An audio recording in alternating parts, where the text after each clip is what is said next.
अल्लाह रब्बुल इज्जत ने हमें रसूल करीम की उम्मत बनाया जो तमाम उम्मत में सबसे बेहतर उम्मत है, जो तमाम उम्मतों में सबसे आला उम्मत है। उम्मत बेहतर इसलिए है, रसूल पाक की उम्मत है और ये भलाई का हुक्म देती है, बुराई से रोकती है।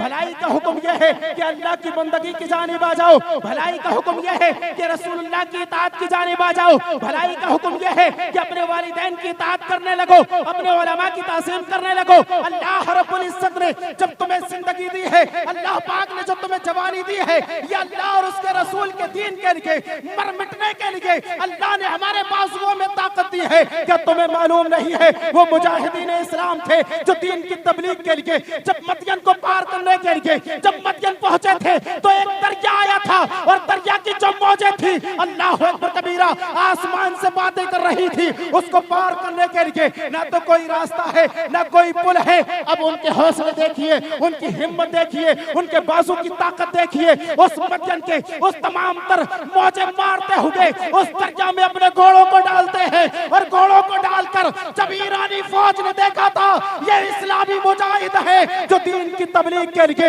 इस दरिया की तुगयानी से टकराने के लिए, इससे लड़ने के लिए, इसकी चट्टानों से आगे डालकर इससे बातें कर रहे हैं। अगर इन्होंने दरिया पार किया और हम तक आए हैं तो ये हमें शिकस्त फाश देंगे। इसलिए उन तमाम तर ईरानी फौजियों ने देखा था अगर ये इस्लामी मुजाहिद इस दरिया को पार करेंगे क्यों ना इससे पहले हम शहर छोड़कर भाग जाएं। वो ईरानी मुजाहिदीन वो तमाम तर वो जालिमीन उस शहर को छोड़कर फारिग हो जाते हैं और इस लश्कर के पहुंचने से पहले उस शहर मोहब्बत को छोड़ देते हैं। इकबाल ने कहा था दश्त तो दश्त है, दरिया भी न छोड़े हमने, बहरे जुल्मात में दौड़ा दिए घोड़े हमने, सफाए हस्ती से बातिल को मिटाया हमने, नौए इंसान को गुलामी से छुड़ाया हमने। लेकिन आज हमने अपने पैरों में गुलामी की जंजीर डाली हुई है। आज हमारे पैरों में गुलामी की जंजीर की वजह यह है कि हमने अपने इस्लामी कल्चर को छोड़ा है, हमने अपनी इस्लामी तहसीब को छोड़ा है, हमने अपने इस्लामी माहौल को छोड़ा है और गैरों की मजालिस में जाकर हम जाकर बैठने लगे हैं, उनकी बातें सुनते हैं, उनके करीब बैठकर उनके जैसे माहौल में रहकर हम अपने सहनो फिक्र को अल्लाह और उसके रसूल से दूर कर रहे हैं। याद रखो अल्लाह पाक ने तुम्हें इसलिए पैदा किया है कि तुम भलाई का हुक्म देते रहो और बुराइयों से रोकते रहो और दूसरों को रोकते रहो। जब तक तुम भलाइयों से रोकते रहोगे, जब तक तुम भलाइयों का हुक्म देते रहोगे और बुराइयों से रोकते रहोगे, याद रखो तुम रसूलुल्लाह की सच्ची उम्मत होने का हक अदा कर रहे हो। क्या तुम्हें मालूम नहीं है एक मर्द कलंदर है मुरादाबाद की सरजमीन पर जिसको किफायत अली काफी कहा जाता है, इस्लाम के वो अजीम शान मुजाहिद हैं कि जिसने इस्लाम की तबलीग के लिए अपनी जान को कुर्बान किया है। क्या आपको मालूम रही है हजरत किफायत अली काफी रज़ी अल्लाह तआला अन्हु ने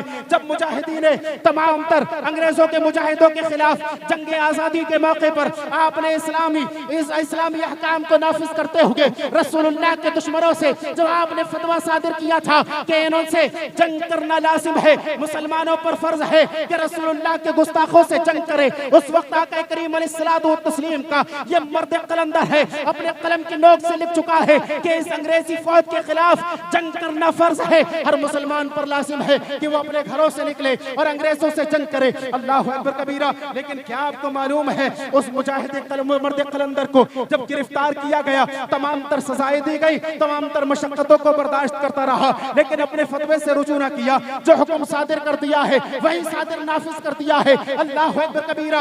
आपको तमाम तर मशक्कतों के साथ गरम प्रेस करके आपके सीने पे रखकर आपके सीने को दागदार किया गया, लेकिन उस मर्द कलंदर की ज़बान भी आज भी अल्लाह अकबर की सदाएं बुलंद कर रही है। आपको तख्ते फांसी पर चढ़ा दिया गया है, लेकिन आप लोगों से कह रहे हैं ओ उम्मते मोहम्मदी तुझे मरने के लिए पैदा किया गया है, तुझे दीन के लिए पैदा किया गया है, तुझे रसूलुल्लाह की इताअत के लिए पैदा किया गया है, तुझे आका करीम अलैहिस्सलाम की वफादारी के लिए पैदा किया गया है। तुझ पर लाजिम है कि रसूलुल्लाह के नामूस के लिए खड़ा हो, तुझ पर लाजिम है कि रसूलुल्लाह के दुश्मनों का मुकाबला करने के लिए खड़ा हो और तख्ते फांसी पर खड़े होकर भी रसूलुल्लाह सल्लल्लाहु अलैहि वसल्लम की नात लिख रहे हैं और पूरी दुनिया को पैगाम दे रहे हैं। कोई गुल बाकी रहेगा ना चमन रह जाएगा पर रसूलुल्लाह का दीन हसन रह जाएगा। अतलसु कम ख्वाब की पोशाक पर नसाना हो, इस तले बेजान पर खाकी कफन रह जाएगा। ओ मेरी नारे तकबीर, नारे रिसालत, नारे गौस, मसलके आला हजरत कॉन्फ्रेंस। सरजमीने खना गोटिया बरेली शरीफ हजरत अल्लामा मुफ्ती तंजीम अशरफ साहब क़िबला नारे तकबीर सुभान या अल्लाह रब दिले मुस्लिम को वो जिंदा तमन्ना दे जो कल्ब को गरमा दे, जो रूह को तड़पा दे। एहसास इनायत कर आसारे मुसीबत का इमरोज की शोरिश में अंदेशे फरदा दे। मैं बुलबुले नाला हूँ एक उजड़े गुलिस्ता का, मैं बुलबुले नाला हूँ एक उजड़े गुलिस्ता का, आसार का साइल हूँ मोहताज को दाता दे। यकीन मानो मुसलमानों, हमारे नौजवान आज इस्लाम से दूर होते जा रहे। वजह क्या है? हमने ना इस्लामी कल्चर देखा, ना इस्लामी माहौल देखा, ना अपने दोस्त ऐसे बनाए जो हमें इस्लाम की दावत दे, हमें बुराइयों से रोके, भलाई का हुक्म दे।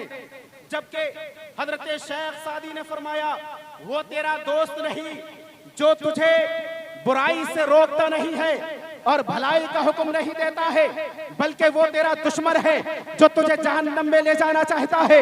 इसलिए कि जब तू बुराई से रुकेगा नहीं और तुझे भलाई का हुक्म दिया नहीं जाएगा तो तू करीब होगा जहन्नम से। अगर जन्नत से करीब होना चाहता है तो भलाई से रोकने वाले अपने साथियों को तैयार कर और ऐसे लोगों की सोहबत में बैठ जो तुझे दीन की जानिब बुलाए और बुराइयों से रोक कर तेरे दिल को पाक कर दे और तुझे अल्लाह और उसके रसूल की बातें बताएं, तुझे अल्लाह और उसके रसूल का दीन सिखाए। और जब तू रसूलुल्लाह का दीन सीख जाएगा ना, जब तू अपने सीरे को इल्मे दीन से मामूर कर लेगा और जुल्म जहालत की जुल्म तारीकी से दूर हो जाएगा ना, जब तेरा सीना इल्म के नूर से मुनव्वर होगा, रसूलुल्लाह का इश्क जब तेरे सीने में मुअस्ससन होगा और अल्लाह रब्बुल इज्जत का खौफ जब तेरे सीने में पैदा होगा, खुद ब खुद तेरे कदम गुनाहों से रुकेंगे, खुद ब खुद तू बुराइयों की जानिब आएगा और बुराइयों से दूर भागता जाएगा। ऐ मुस्लिम कौम के नौजवानों, तुम्हें इसलिए पैदा नहीं किया गया कि तुम अपनी जवानियों को बर्बाद करो, तुम्हें इसलिए पैदा किया है कि तुम अल्लाह और उसके रसूल के दीन की हिफाजत करो।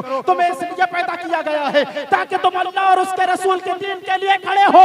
जब तुम्हारी जान की बात आए तो अपने खून का एक एक कतरा देने के लिए रसूलुल्लाह के नाम पर कुर्बान हो जाओ।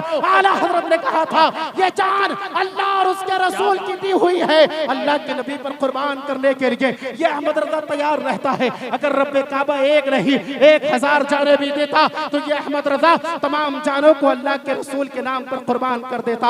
आका करीम अलैहिस्सलातु व तस्लीम के दीन मतीन को समझने के साथ साथ उस पर अमल करने की कोशिश करो और अपनी जिंदगी का मकसद बना लो कि हमें अल्लाह ने दीन के लिए पैदा किया, दीन की वफादारी के लिए पैदा किया। हम दीन के गद्दार नहीं हैं बल्कि दीन सिखाने आए हैं। तो लाजिम है कि पहले दीन सीख कर उस पर अमल करो, फिर अपनी कौम को हुक्म दो ताकि वो कौम तुम्हारे अमाल को सुनने के बाद, तुम्हारे किरदार को देखने के बाद, तुम्हारे अफआल को देखने के बाद खुद अपने अंदर तहजीब पैदा करे, अपने अंदर तमद्दुन पैदा करे, अपने अंदर एक कल्चर पैदा करे। रब्बे काबा की बारगाह में दुआ है हम तमाम को एक सच्चा मुसलमान बनाए जो रसूलुल्लाह सल्लल्लाहु अलैहि वसल्लम की सच्ची गुलामी का पट्टा अपनी गर्दन में डालकर आका करीम अलैहिस्सलातु व तस्लीम की बारगाह में खिराज अकीदत पेश करता हो और अपने रब की बंदगी करता हो और रब्बे काबा की बारगाह में अपनी पेशानी को झुकाकर हम वक्त अपने रब की बारगाह में अर्ज करता हो, ऐ मौला तू राजी हो जा,